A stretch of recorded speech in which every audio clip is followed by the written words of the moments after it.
أعوذ بالله من الشيطان الرجيم بسم الله الرحمن الرحيم واعبدوا الله ولا تشركوا به شيئا وبالوالدين إحسانا وبذي القربى واليتامى والمساكين وجار ذي القربى وجار ذي الجنب والصاحب بالجنب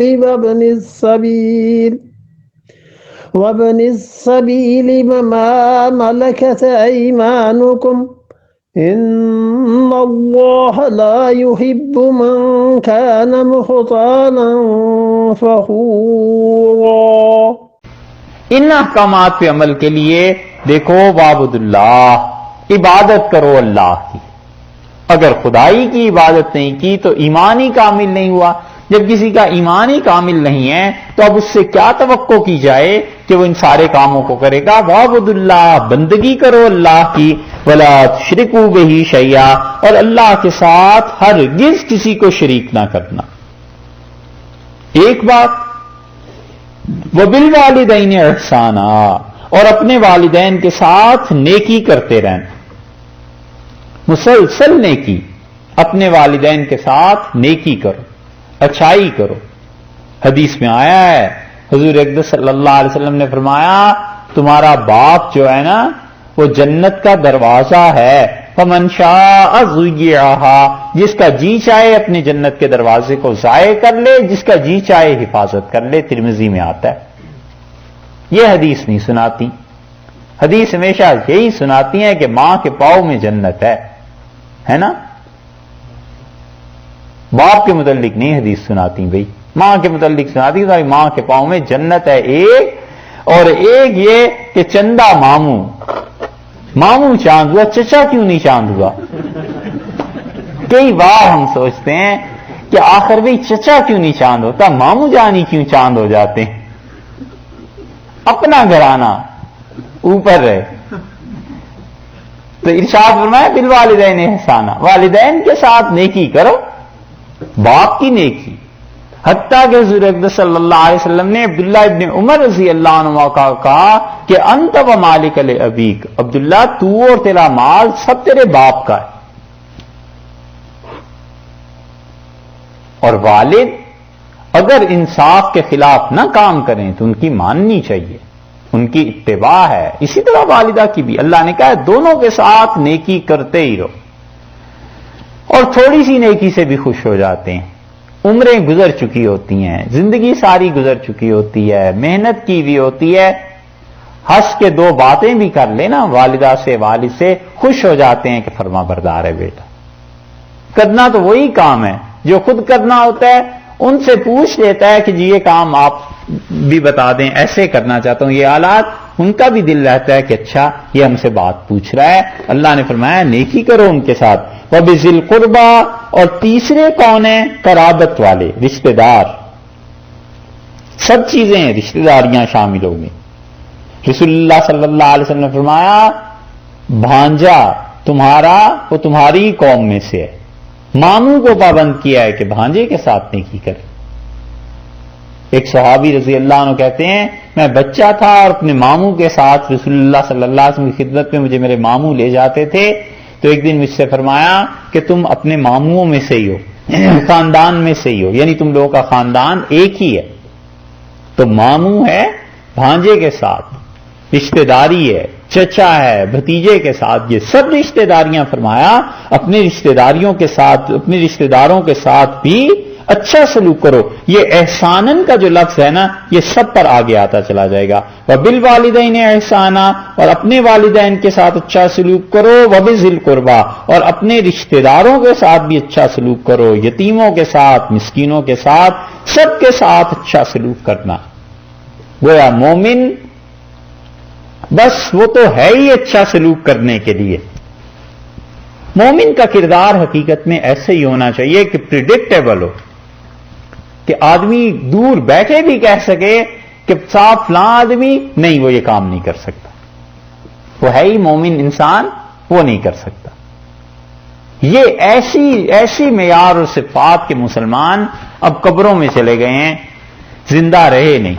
پریڈکٹیبل جن کے کردار تھے کہ آدمی 1000 میل پہ بھی بیٹھ کے کہہ سکتا کہ صاحب آپ فلاں کی، وہ آدمی ہمارے محلے میں ہم جان، بالکل ایسے نہیں ہو سکتا، ویسا کام کر ہی نہیں سکتا۔ یہ مسلمانوں کے کردار تھے، اور یہ صحابہ رضی اللہ عنہم کے تھے کہ وہ لوگ بلا تکلف ایک دوسرے کے بارے میں کہہ دیتے تھے کہ یہ کام فلاں کہہ ہی نہیں سکتا، یہ جملہ اس کا ہو ہی نہیں سکتا۔ جیسے اب بھی انسان، اچھے لوگ بہت سے جو ذہین ہوتے ہیں، کسی کے بارے میں کہو فلاں نے یہ بات کی، وہ کہتے ہیں یار وہ یہ جملہ نہیں کہہ سکتا، اس کی اپروچ اتنی نہیں ہے، سوچنے کا انداز۔ اسی طرح مومن کا کردار وہ تو اتنا اچھا ہونا چاہیے کہ آدمی بلا کھٹکے کہہ سکے کہ صاحب فلاں آدمی کے بارے میں آپ کہہ سکتے ہیں وہ تو اتنے اچھے ہیں، ان کے بارے میں تصور بھی نہیں۔ یتیم، مسکین، سب کے بارے میں، والجار ذی القربی، اور اپنے ان ہمسایوں کے بارے میں 3 قسم کے ہمسائے اللہ نے گنوائے۔ والجار ذی القربی، نہیں کہاں گئی بات، ہاں والجار ذی القربی، اور ہمسایہ جو قریب سے ہو ایک، والجار الجنب، اور ہمسایہ جو اجنبی ہو 2، والصاحب، اور تمہارا دوست، بالجنب، جو تمہارے پہلو میں ہے، وہ تمہارا رفیق۔ 3 اور گنوا دیے۔ ایک تو ایسا ہے جس میں تینوں حق ثابت ہوتے ہیں کہ ہے وہ آدمی حق جوار، والجار، اور جار اصل میں کہتے ہیں پڑوسی کو نا، تو پڑوسی ہے، اور ذی القربی تمہارا رشتہ دار ہے، تو رشتہ داری کا حق ایک اس میں آ گیا، اور اسلام کا حق بھی اس میں آ گیا، 2 حق اس میں جمع ہو گئے۔ اور اگر آپ کے دروازے کے قریب دروازہ ہے، قریب رہتا ہے، ساتھ میں رہتا ہے، تو یہ تینوں حقوق ایک میں ہی جمع ہو گئے کہ رشتہ دار کا حق بھی ہو گیا، پڑوسی ہونے کا حق بھی ہو گیا، اور اسلام کا حق بھی ہو گیا۔ 3 حق آ گئے۔ پڑوسیوں کے بڑے حقوق ہیں، اتنے حقوق ہیں کہ وہ کہتے ہیں نا کہ الجوار قبل الجار، کہ مکان لینے سے پہلے ہمسایوں کو دیکھو کیسے۔ وہ اسی طرح کی بات ہے۔ رسول اللہ صلی اللہ علیہ وسلم مجھے ہمسایوں کے بارے میں، پڑوسیوں کے بارے میں جبریل امین کہتے رہے حتیٰ کہ میں نے ایک دن سوچا سیورثہ، اب آیت نازل ہوئی کہ جو تمہارے پڑوسی ہیں وراثت میں بھی تمہارے ساتھ حصے ہوا کریں گے ان کے۔ اتنا مجھے تلقین فرمایا ہے۔ ہم سب سوچیں ہم اپنے پڑوسیوں کے ساتھ کیسے ہیں، یہ ہے۔ اور رسول اللہ صلی اللہ علیہ وسلم تم میں سے کوئی آدمی مومن نہیں ہو سکتا اگر وہ خود پیٹ بھر کے کھا لے اور اس کا پڑوسی بھوکا۔ 3 حق ثابت ہو گئے جار ذی القربی میں، رشتہ داری کا 1، اسلام کا حق 2، اور پڑوسی ہونے کا 3۔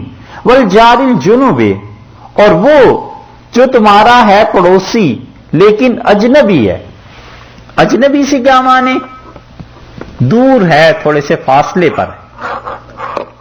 کتنا حق ہے اس کا، کہاں تک ہے؟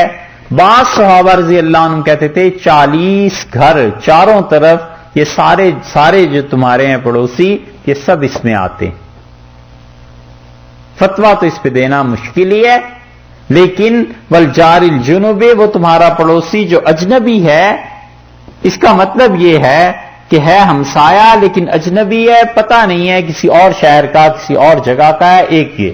اور ایک تفسیر اس کی یہ کی گئی ہے کہ تمہارے وہ پڑوسی جو دین میں تمہارے اجنبی ہیں، یعنی یہودی اور عیسائی، اپنے یہودی پڑوسی کے ساتھ اور عیسائی پڑوسی کے ساتھ احسان کرنا، اچھی بات کرنا، حسن سلوک اللہ نے یہودیوں اور عیسائیوں سے سکھایا ہے۔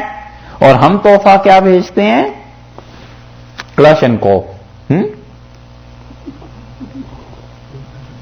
اس سے کم تو بات ہی نہیں۔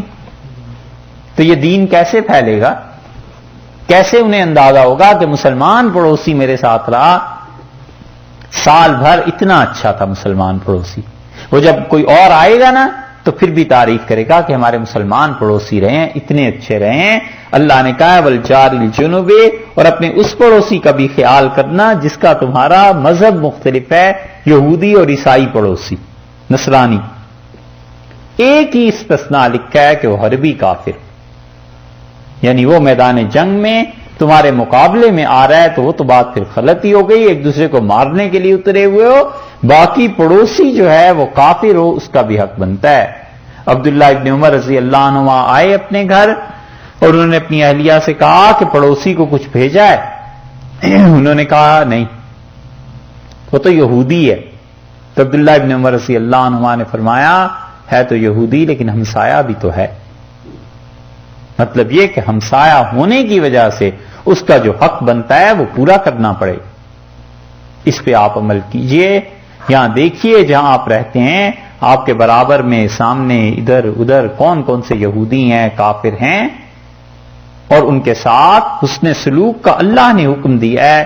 جیسے کوئی آدمی ان کے لیے کوئی کھانا بھیج دیتا ہے، کوئی کپڑا خرید کے بھیج دیتا ہے، الیک سلیک کر لیتا ہے، بٹھا لیتا ہے کبھی اپنے گھر میں، کبھی خود چلا جاتا ہے، پوچھ لیتا ہے آپ کو کوئی پرابلم، اتنی چھوٹی چھوٹی چیزیں، لیکن اللہ نے فرمایا ہے اس میں بڑا اجر ہے، اللہ انہی چیزوں سے خوش اور راضی بھی رہتے ہیں۔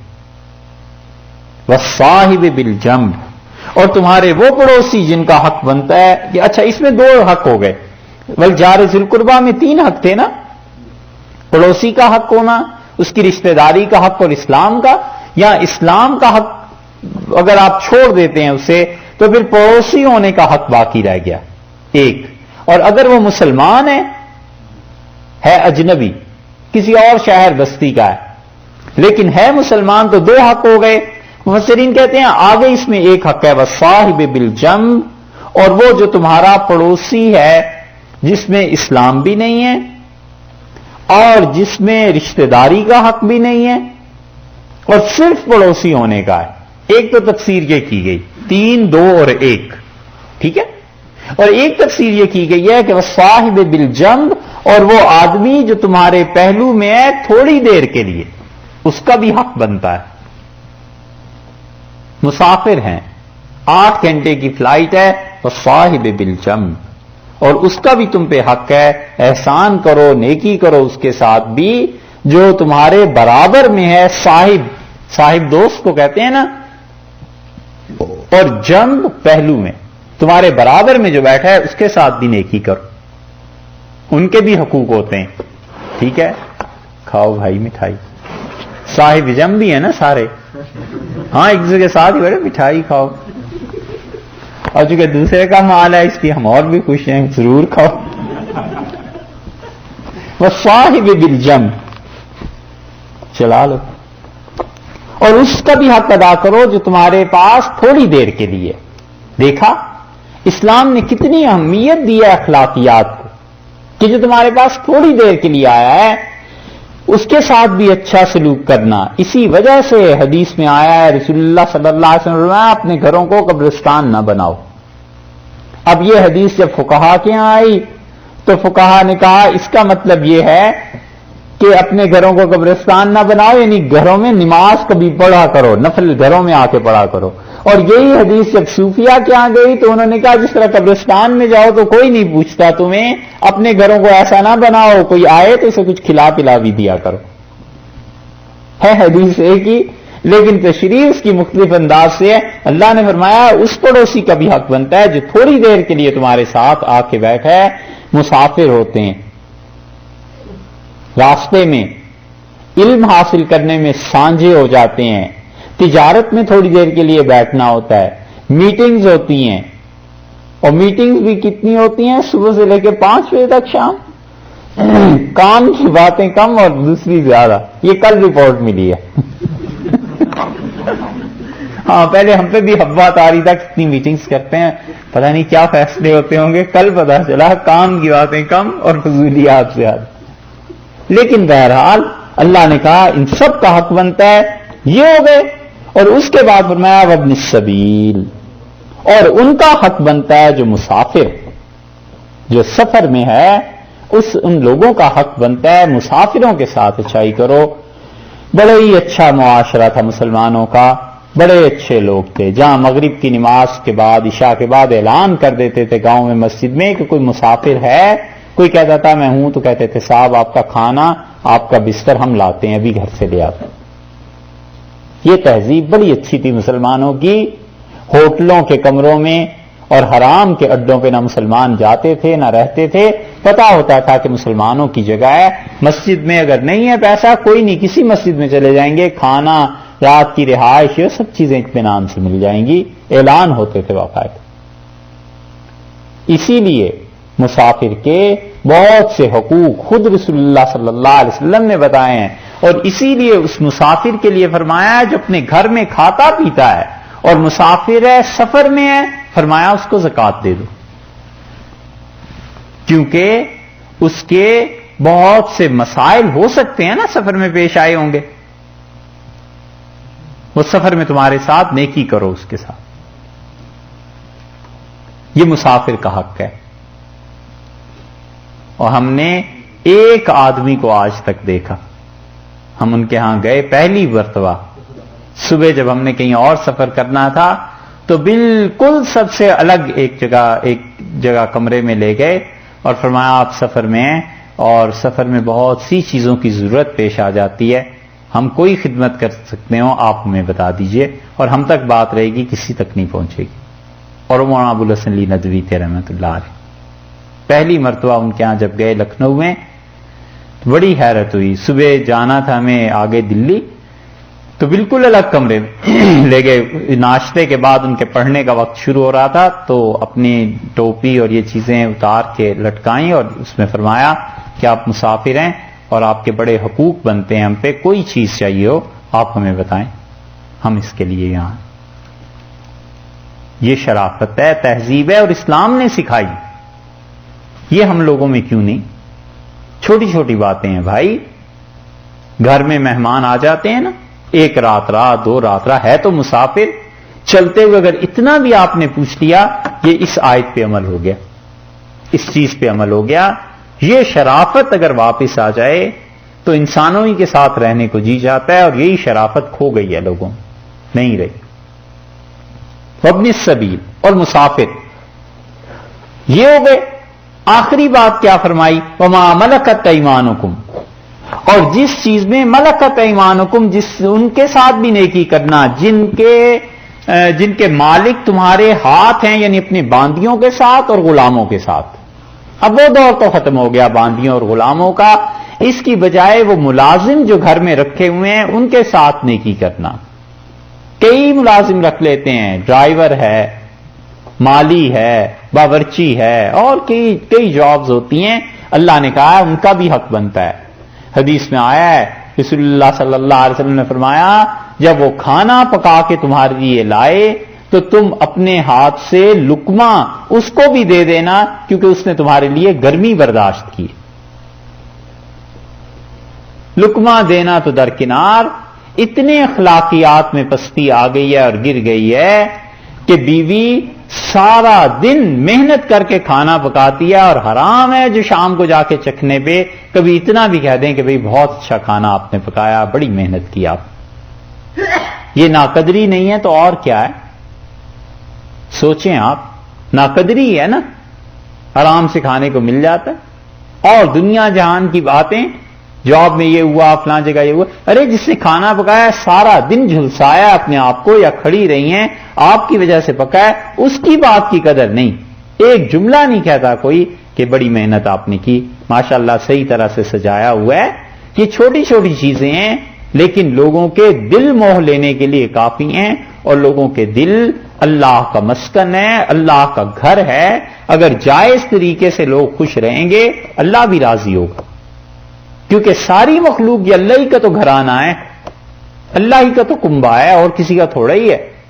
تو آپ نیکی کیجئے یہ سوچ کے کہ یہ میرے مالک کی، یہ میرے پروردگار کا گھر ہے، یہ اسی کے بچے ہیں سارے کے سارے، ان کے ساتھ نیکی کرنی ہے مجھے۔ تو غصہ تو آ رہا ہے اس پہ، لیکن کیا کروں، یہ بھی اسی کی اولاد ہے، یہ بھی اسی کا بچہ ہے، اسی مالک کا گھر ہے۔ اولاد مجازن جیسے کہتے ہیں کہ نسبت تو آخر اس کی مالک ہی کی طرف ہے نا، نیکی کرنی ہے، اچھائی کرنی ہے ہر ایک کے ساتھ۔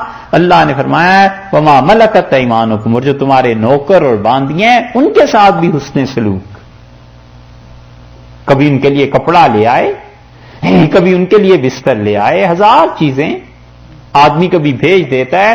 حضور اقدس صلی اللہ علیہ وسلم کو اتنا خیال ان چیزوں کا رہا ہے، اتنا خیال رہا ہے حدیث میں آتا ہے مدینہ منورہ سے مکہ مکرمہ جانے والوں کے ہاتھ تحفے بھیجتے تھے اور فرماتے تھے یہ خدیجہ کی فلاں سہیلی کو دے دینا، وہ میری بیوی بہت ہی اچھی تھی۔ اور یہاں بیوی کی سہیلیاں تو ایک طرف رہیں، سگی سالیاں جن سے رشتہ ہے ان سے نیکی نہیں کرتے۔ یہ کیسا معاشرہ مسلمانوں نے بنایا ہوا ہے؟ اللہ نے فرمایا وَمَا مَلَكَتْ أَيْمَانُكُمْ، اور جو تمہارے ہاتھ جن کے مالک ہیں ان کے ساتھ بھی اچھا سلوک کرنا۔ تو کتنی شکیں ہو گئیں؟ والدین 1، رشتہ دار 2، یتیم 3، مسکین 4، والجار ذی القربى 5، والجار الجنب 6، والصاحب بالجنب 7، وابن السبیل 8، وما ملکت ایمانکم 9 ہیں جن کے ساتھ تم نے نیکی کرنی ہے۔ اب یہ نیکیاں ہوتی کیوں نہیں ہیں؟ آگے اس کا ذکر آتا ہے۔ یہاں پر آپ حضرت کا حاشیہ سن لیجئے، شاہ عبد القادر صاحب رحمۃ اللہ علیہ نے بھی کام کی بات لکھی ہے۔ حضرت فرماتے ہیں اول اللہ کا حق ادا کرو، پھر ماں باپ کا 2، پھر ان سب کا درجہ بدرجہ ہمسایہ قریب کا حق زیادہ ہے، یعنی جتنے بھی ہیں درجہ بدرجہ جس کا حق بنتا ہے پورے کرتے رہو، اور ہمسایہ اجنبی کا، یعنی اجنبی جو ہمسایہ ہے اس سے پیچھے قریب یعنی قرابتی، اور برابر کا رفیق جو ایک کام میں 7 شریک ہو، ایک ہی کام میں 7 شریک ہیں، جاب ایک ہی جگہ کر رہے ہیں، اسکول میں ایک ہی جگہ پڑھا رہے ہیں، اللہ نے کہا ان سب کا حق بنتا ہے ایک دوسرے پہ نیکی کرو۔ حضرت فرماتے ہیں جیسے ایک استاد کے 2 شاگرد، تو انہیں چاہیے کہ اپنے استاد کی وجہ سے کہ یہ بھی ان سے پڑھے ہیں ایک دوسرے کی عزت کریں، یا ایک خاوند کے 2 نوکر، خاوند سے مراد مالک، پرانی اردو ہے نا، تو مالک کے 2 نوکر ہیں، عزت کرو۔ اور فرمایا کہ ان کے حق کا ادا نہ کرنے والا وہی ہے جس کے مزاج میں تکبر اور خود پسندی ہے کہ کسی کو اپنے برابر نہیں سمجھتا۔ اب دیکھیے آگے، ان اللہ لا یحب، اللہ نہیں پسند کرتا من کان مختالا، جو آدمی خود بین ہے۔ سب سے پہلی رکاوٹ کیا ہوئی کہ وہ آدمی جو خود بین ہے، مختال، اتراتا ہے، اپنے آپ کو دیکھ دیکھ کے ہی پھولے نہیں سماتا کہ مجھ جیسا تو کوئی ہے ہی نہیں۔ واہ بھائی، پہلی رکاوٹ یہ بن گئی۔ ٹھیک ہے، اب موانع گنتے جاؤ کہ اس نیکی میں رکاوٹیں کتنی بنتی ہیں۔ فرمایا پہلی رکاوٹ تو یہ ہے کہ من کانا مختالن، ایک فخورا، اور دوسری رکاوٹ یہ ہے کہ وہ آدمی اللہ اسے پسند نہیں کرتا جو فخر سے باتیں کرتا ہے، بڑائیاں ڈھینگے مارتا ہے۔ ڈھینگے مارنا سمجھتے ہو؟ ہاں، ڈھینگے، اچھا اچھا، چلو جو بھی ہو اللہ بچائے۔ فخورا، فخور کا ترجمہ مفسرین نے ایک یہ بھی کیا ہے کہ جس آدمی کی گفتگو سے اس کی اپنی تعریف ثابت ہوتی ہو، اپنی تعریفوں میں لگا رہتا ہے، اور وہ تعریف ایسے بھی، ہمارے والد ایسے، دادا ایسے، باغات تھے، دادا میاں تو آپ کو معلوم ہی ہے نواب تھے ہیں، یہ غذا اچھی لگتی ہے نا۔ فخورا، فخر کرنے والا، اپنے آپ کی بڑائیاں، اپنی خوبیاں بیان کرنے والا، ایسے لوگ یہ جو جھوٹ بھی بولتے ہیں ساتھ، اللہ انہیں ناپسند کرتا ہے۔